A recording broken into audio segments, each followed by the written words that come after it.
अब मैं एक स्ट्रक्चर बनाऊं डीएनए का, ऐसे सिंपल था सीधा सा स्ट्रक्चर,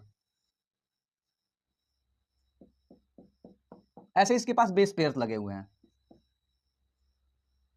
तो मान चलिए यहां पे मैं लिख देता हूं GCATGAGGC, और यहां पे मैं लिख देता हूं CGTATCCG, और यहां पे लिख देता हूं CCCCGGGG, ऐसे लिख दिया हूं।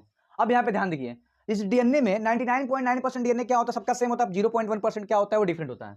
अब यहां से लेकर के यहां तक का जो सीक्वेंस है, यहां से लेकर के यहां तक, इस वाले डीएनए को हम लोग बोलते हैं बल्क डीएनए, बल्क डीएनए, जिसमें बार बार चीजें रिपीट नहीं हो रही है, जी आ रहा है, सी आ रहा है, ए आ रहा है, टी आ रहा है, ए आ रहा है, जी आ रहा है, ऐसे बार बार रिपीट नहीं हो रहा है, इसको हम लोग बल्क डीएनए बोलते हैं। और ये वाला जो डीएनए है, इसको ये बार बार क्या हो रहा है, रिपीट हो रहा है, तो इसको हम लोग रिपीटेटिव डीएनए बोलते हैं। क्या बोलते हैं इसको, रिपीटेटिव डीएनए, क्योंकि बार बार एक ही चीजें रिपीट हो रहा है।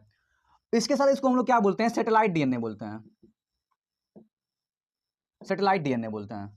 क्या बोलते हैं इसको, सैटेलाइट डीएनए, जहां पे बार बार बेस पेयर रिपीट हो रहा है, उसको हम लोग रिपीटेटिव डीएनए बोलते हैं, उसको हम लोग क्या बोलते हैं, सैटेलाइट डीएनए बोलते हैं।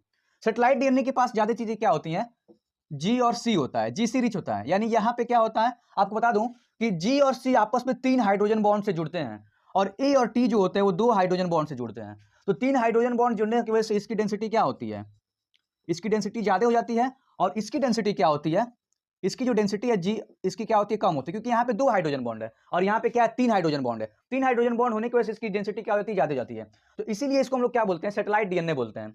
सैटेलाइट डीएनए में क्या होता है, पॉलीमॉर्फिज्म देखने को मिलता है, पॉलीमॉर्फिज्म, वर्ड आपको थोड़ा अजीब लग रहा होगा, पॉलीमॉर्फिज्म, पॉलीमॉर्फिज्म का मतलब होता है म्यूटेशन।